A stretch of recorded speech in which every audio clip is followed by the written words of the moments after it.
There we go.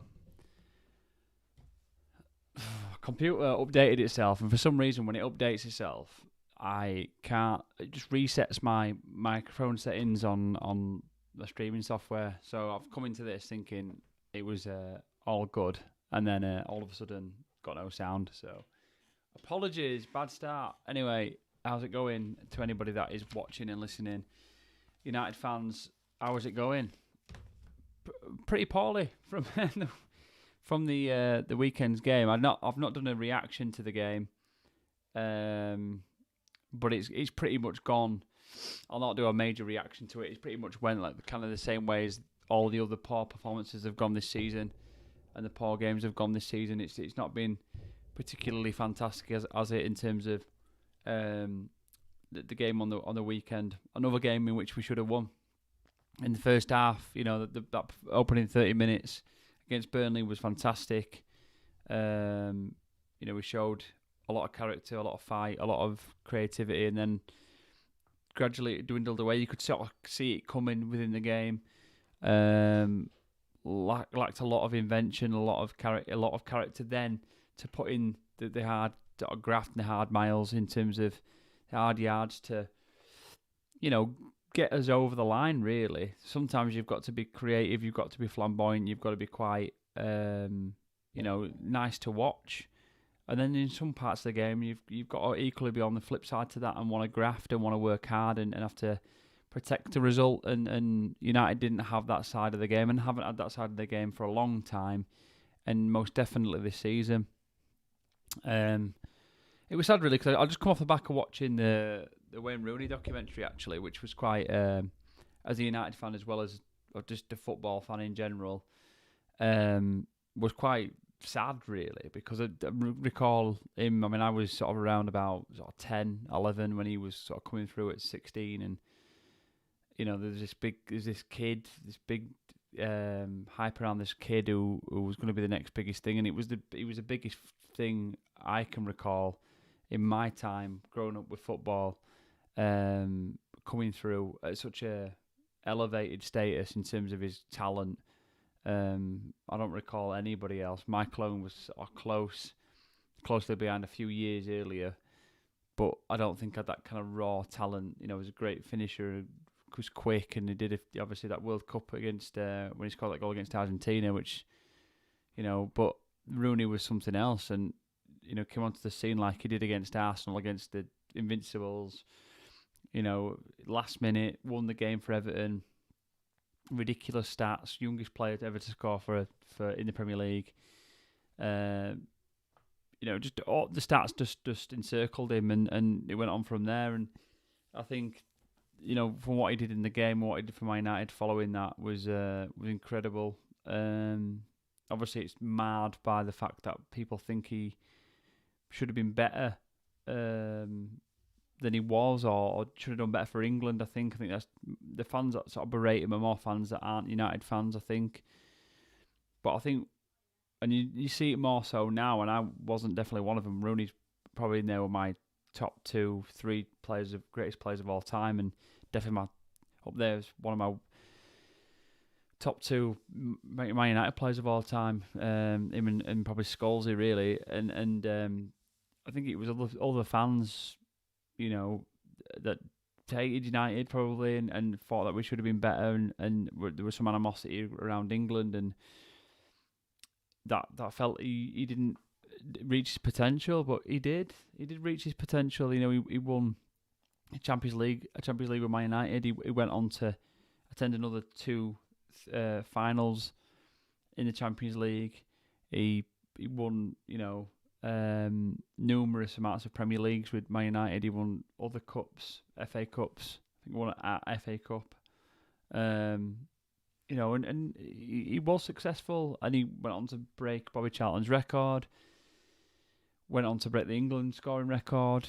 He definitely did achieve what he wanted to achieve in football, and I think, he wasn't as selfish as some of the greats that we talk about now today. Maybe Ronaldo, Messi, Lewandowski, even if you want to put him sort of near that bracket. But he wasn't that type of player. He was the ultimate team player, and that's what we lack now. Just to kind of sort of cap the point off in a full circle, but he was the ultimate team player, the ultimate guy who would do anything for the team. And as United fans, the one thing he brought was a level of consistency and a time as well, off the back of Ronaldo leaving and Tevez leaving, where the team wasn't anywhere near the standard that he was used to and that he wanted and expected to be at. Yet he still won Premier Leagues. He still competed. He still played at the highest level. And that was because of him. And then he was going into an England team where there was that similar level of expectation, and it was unfair to put that on him, really, in my view. But yeah, and we missed that. That's my point. We missed that. With those games like on against Burnley on the weekend, we missed that. That grafter, that someone who can put in a graft, who's equally got a little bit of technical ability, not the best technical ability. I mean, Rooney was blessed with both, in my book, but we haven't got that graft, that determination. We had it through our team. We as United fans, we promote and celebrate Roy Keane. Roy Keane was renowned for being a grafter. He'd say it himself that he was one who would win the ball back and give it to somebody who was much better than him at football. He said that himself. And Roy Keane's underselling himself. Of course he is. He was much better than what he pretends that he was. Pretends how good he was. He was actually a lot better than that. But the point is we had a team of players who were grafters, a team of players who you'd look at that squad and go, God, how are these winning the league? How are these dominating football? How are these players? You look at Dennis Irwin, the Pallisters, your Steve Bruces, Wes Brown, John O'Shea. The list goes on and on and on. Jason Park. There were quality deep down. There were quality players, and Fergie knew that. But when you look at them on names, on papers, against other teams in the league, it didn't look like there were these star-studded sort of names that would win leagues and cups and dominate football, and yet they were, because they were grafters as well as having that ability, and that's what we miss now in this team. A series of people are going to grit in and understand the situation they're in terms of the again, 3 times on the bounce now. We've been 1-0 in front and playing well. And rather than continuing that theme, we drop off. And it's identifying that situation as a team. Somebody to galvanise that situation and go, we need to keep on. Continue. And I'm not blaming Rangnick, but that does filter down from him. I think he got a little bit of blame to carry there. That I think he needs to, be the first voice in a match when you identify a situation. It was a few weeks ago. I can't remember the game now we played, and you could see the form that was gradually dipping in the game. You could actually physically see this getting worse, and that was a moment where Rangnick should have grabbed the game and gone, "Whoa, hold on a minute! Like, somebody go down, somebody knock it out of play. Let's get some instruction on the pitch. Let's all bring somebody on. Let's do something here where we can change this game and get control of it again." And that's where I think he's let himself down a little bit. I think equally he's not saying the right things in the media, but that I spoke about that on previous videos. Obviously, everyone can criticise Maguire. It's easy to sort of give somebody an armband and a responsibility, but if they're not fit for purpose or right for the job, then you can't necessarily blame Maguire. He did it at Leicester. There was a reason when he was given that £80 million price tag, and to be quite honest, he did well in the Euros. He's always solid for England. And if we're going to be honest with each other as Man United fans, are the reasons solely to do with Maguire? None of us believe that. None of us solely believe that. Yeah, there is some issues with Maguire, but there's been issues with Shaw. There's been issues with De Gea in the past, not so much this season. There's been issues with the Wan-Bissaka and our right-hand side in general. There's been issues with Rashford up and down again this season, but last season, the season before. He's tracking back. His work rate on the pitch, his finishing ability, he needs 3 or 4 chances to pull the trigger or he'll miss a target which he should have scored. Bruno Fernandes, I was up and down in terms of his performances, in terms of his head, where he's at, complaining and whinging and moaning at the ref to give him things. It's just constant. It's rife through the team. The attitude and the personality through the team is not a cohesive one, and it shows. And it's caught us out this season. I remember Gary Neville saying at the start of the season when Ronaldo had signed, and Gary Neville, you could see in his reaction, and he said himself that he didn't feel like United were going to challenge for top 4, and everybody was like, Carrick sort of berated him for a little bit for it. And yeah, okay, he berated him for it because he knew the squad was talented, he knew there was money in the squad, and they were signing Ronaldo, which should really be the icing on the cake. But we all knew there was issues the previous season, last season. We knew the performances weren't good enough. Not carrying us over the Europa League final was a major concern, and that one stung, and that one showed the quality of the squad at the time that should have got over that final. The fact that we were there in the first place after getting knocked out of the Champions League through the group stage when we should have been, flying high. We were doing well. I think we were winning that group at one stage. Just poor all round, very poor, and it's gone on for far too long. And the rot starts back at the backroom staff. This quality of the staff throughout the season, the quality of the training that's been criticised, the leakage from the media through the players or agents has not been stopped since Fergie's gone. It's constantly leaking out, and stories are getting produced. Stuff about Ronaldo not being happy now with Rangnick, that they're falling out together. Like he's criticised him about his goal scoring. It's just constant. And then there's clickbait, Twitter pages and reports and YouTube videos promoting it. It's just not what the club needs. The club was always one that used to slide under the radar in terms of the media profile. You never knew what business it was doing. It always just used to get it done. And now it's the opposite, complete opposite to that. And that was all down to one man, Fergie, who put people around him as well who he could trust. And I mean, I'm not saying we can never portion any sort of blame to Fergie. It's a sacrilegious thing to do in football, especially as a Man United fan. To criticise a man who's dominated English football in the Premier League era, and I would never do it. But what I would say is that club could have been left in a better situation and been. Maybe that's just wasn't his decision, and maybe the decisions that he was when he got to that stage had already been made for him, and maybe that was a clear sign that the Glazers were getting the claws in too deep, and then it was over to them and Ed Woodward and not David Gillam and Alex Ferguson anymore. So yeah,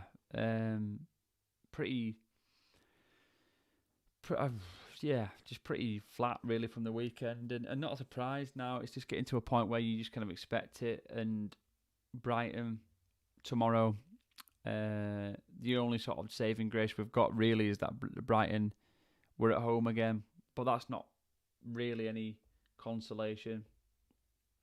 It's been poor from beginning to end, hasn't it? Really. I'm just trying to check something here. Yeah, so we're at Old Trafford tomorrow at 8:15, which is let me just have a little look. So I said Burnley. No, I've been saying Burnley because Burnley was the game before. I'm in Southampton.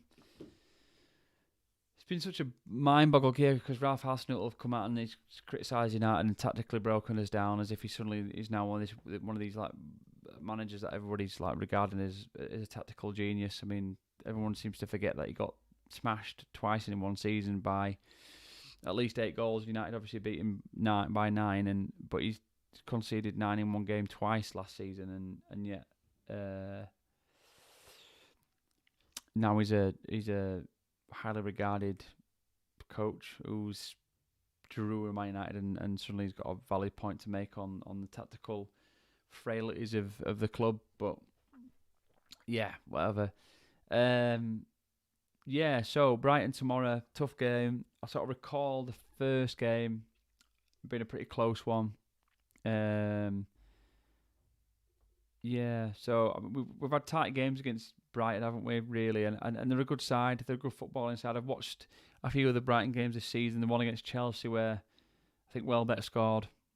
I think overall they play the ball really, really well. They're not afraid to do that, no matter where they go. So expecting Brighton to have a lot of the ball.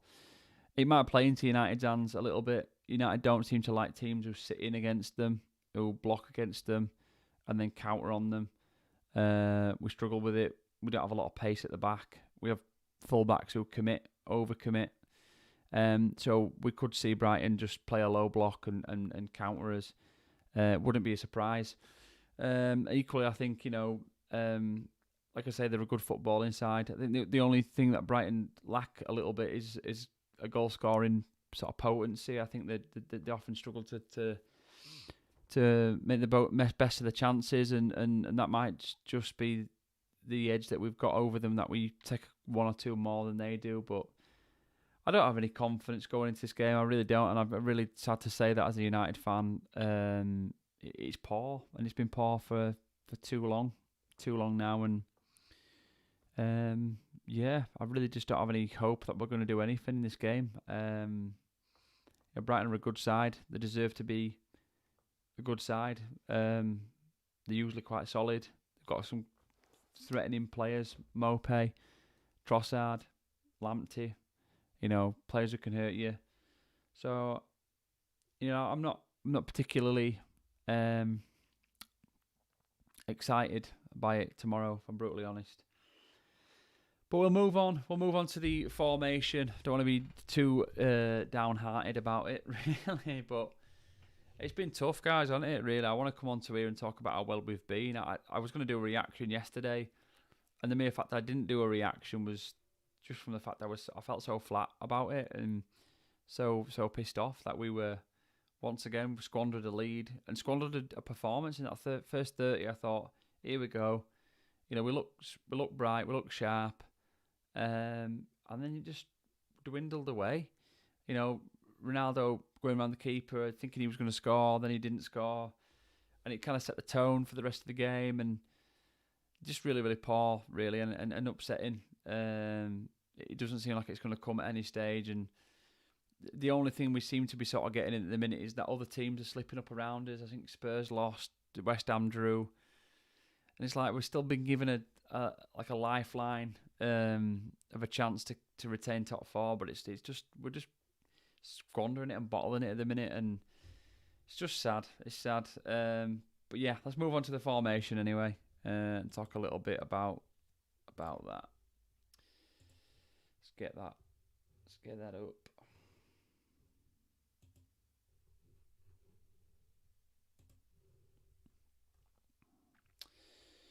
So, a similar formation, relatively similar sort of lineup, really, other than the fact, he could sort of bring Fred in. I did see some stats about Fred this week, which weren't particularly encouraging either, to be honest.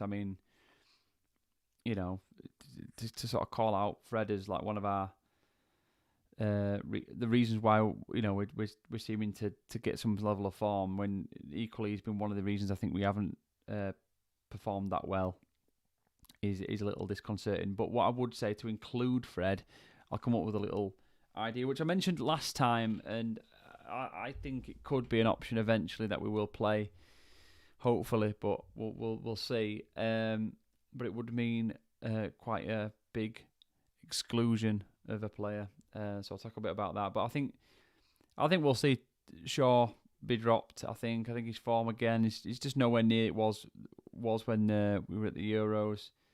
Wasn't particularly great the other day. And I think we'll see Tellers coming in. He's done nothing wrong, and obviously he's had a few days to recover off the back of his break with Brazil. I put Lindelof in there. I don't think we'll see Lindelof. I think we'll see Maguire. I think that's just a big change if he decides to go with Lindelof over Maguire. It sends a big statement, and I know he's completely aware of that, Rangnick. He knows if he makes that change, that sets a tone. And if Lindelof has a good game, then I think we could be seeing a a complete change for the rest of the season. But I think it needs to happen. I do. He hasn't been good. It cost us the game against Burnley, in my opinion. He wasn't terrible against Southampton, but equally wasn't the. He didn't really sort of get the better of Brozier, did he, a couple of times? That equally didn't, I mean, the midfield aren't really necessarily helping him. There was an issue with Rashford not tracking back, which I think was one of the issues why Maguire was getting drawn across to people like Brozier. But yeah, we could see Lindelof come in there. I think the midfield three are going to stay the same unless he decides to bring Fred in. I think if he brings Fred in, he isn't going to change any of these two. Pogba's been class since he's come in.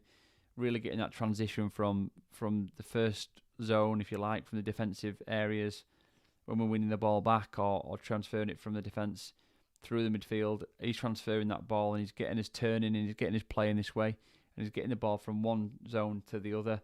Whereas before we were just going left and right and struggling and then trying to go long and losing the ball. We did that a little bit towards the last 20 minutes in the game against Southampton on the weekend, and that was a concern. Pogba seems to be the only player at this moment in time who can play a simple pass and retain possession under pressure. Everyone else seems to panic or lose the ball, and it's just not very encouraging, especially in the midfield. For a team like Man United, where we've got 3 or 4 midfielders who want to lump it long when they're under pressure. Fernandes being one of the guilty party, where he's just playing this Hollywood pass all the time and losing the ball. McTominay, I thought, played really, really well. I felt a bit sorry for McTominay, actually, in that midfield. Obviously, Pogba was doing his job, but Fernandes was just all over the place like an headless chicken. And McTominay found himself a lot of the time mopping up and making last-ditch tackles in midfield, which was his job, and he did it well. But I did feel a little bit for him. It's quite a lonely place when you're doing that, and you've got to get some reward from it if you're making those last-ditch tackles and you're moving that ball from these positions into the advanced roles, and we're creating chances from it. Then it gives you motivation to do it again and again. But if you're getting it and you're moving it, you're shifting it to the forward players and they're losing the ball and it's coming backwards and you're having to do it again, or you're missing your tackles, when it does come back again, it can just knock you for 6 over time. So felt a little bit sorry for McTominay against Southampton, but again, I think he'll go with that midfield. Maybe switch out McTominay for a Fred, but that remains to be seen. I think the front three, I think Ronaldo was going to start. I thought Ronaldo was poor again, I think for the second or even third game on the bounce now. But how we play into him, and this is kind of where I wanted to talk about a little bit about this false 9 formation, which I'll talk about in a second, but just to mention that I think he'll play. Obviously, he's going to go with Sancho. Sancho's been quite good over the last 2 games, and his confidence is getting better and better and better. And Elanga was excellent when he came on and did nothing wrong prior to coming on in the last few games he'd played. Rashford was awful again, and his form is just way off both offensively and defensively. Elanga came on, and I think his first touch he beat a man. Or Lingard came on as well, I think, and did a similar sort of thing. A player again who we could bring on, and I just I'll take the number off for a second. They're gonna let me do that? No. Okay.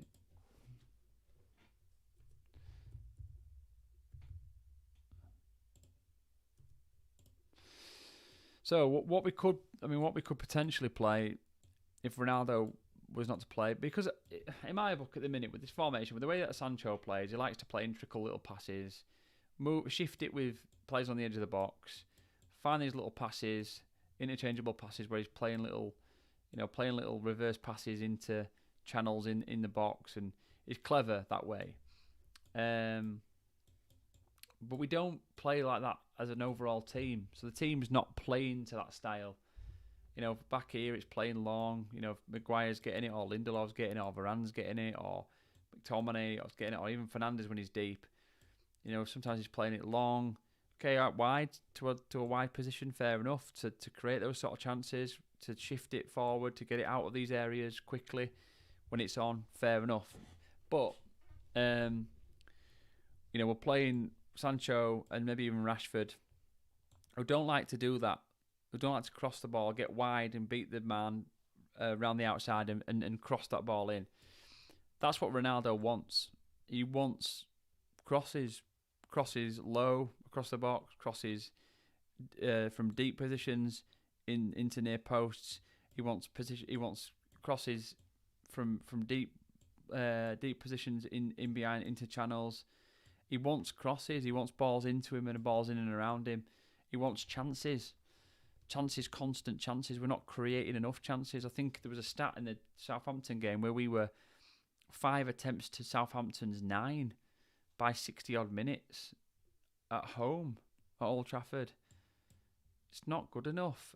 We're not creating enough chances, so we've got to be sure when we do create those chances, we play to a certain particular style, and we can't. We're playing essentially 2 different styles. If you're playing with 2 inverted wingers who want to play into full-backs, okay, Ronaldo might get on the end of a cross if Sancho plays a reverse pass into a Tellez or a Shaw. He plays it in, Ronaldo might get on the end of something in here. But if you're completely coming down the wing, cutting inside, and you're doing it on the same side, where does Ronaldo go? He sort of almost gets taken out of position, because then Fernandes is coming in here trying to get map up the pass off Sancho, and it kind of kills Ronaldo's position. It doesn't favour a number 9 who wants crosses in from deep positions where he can get on the end of things or be played into things. And we're not doing that enough. So why not play with an extra midfielder? Whether it be Lingard or Fred, maybe play slightly more different. So you've got an option there to go either, do I go more attacking with a Lingard? Do I play with a sort of a diamond formation with Lingard and Pogba in that midfield with McTominay deep, and play Fernandes as a false 9 with a Sancho and a Langa?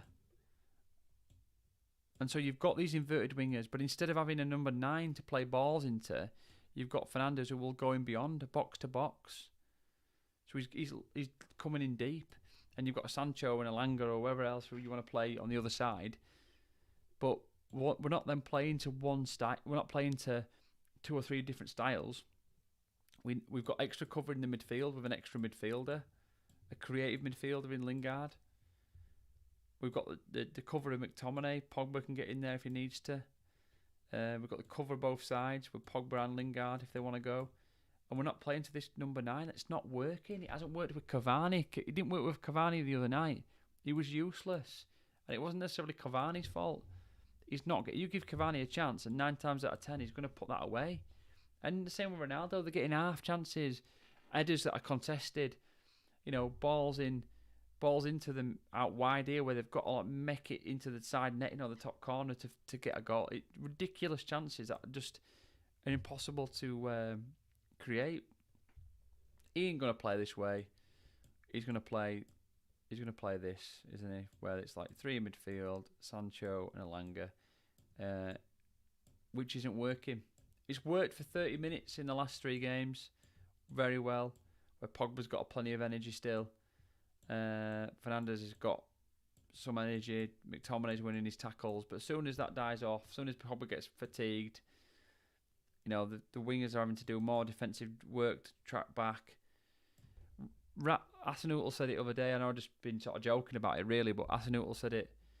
Over time, this team will dwindle in a game. The energy levels will dwindle, which was funny because last season and the season before, it was the opposite with United. The energy levels maintained, and we got through games, and we won games gradually throughout the 90 minutes.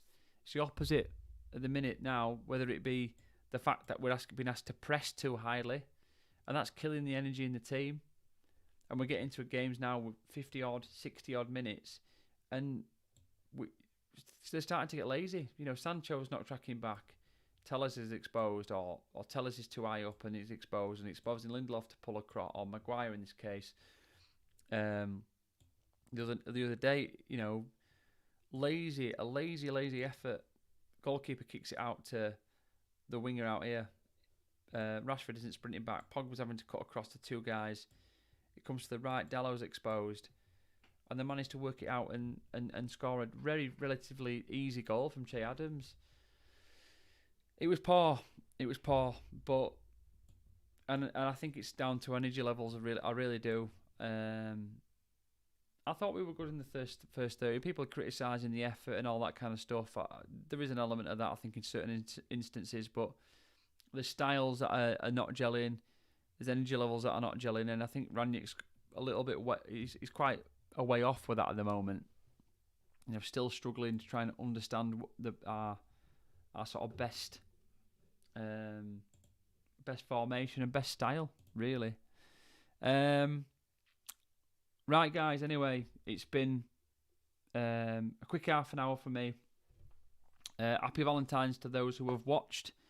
If you have been watching, then it would suggest that you've not had a good Valentine's, and I apologise for that. That's not necessarily my fault, but hope you have a good one next year, if anything else.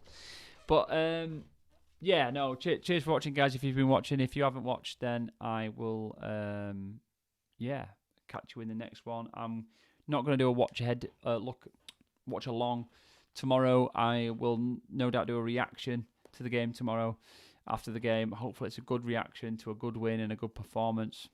Other than that, guys, take it very, very easy, and fingers crossed for the game tomorrow.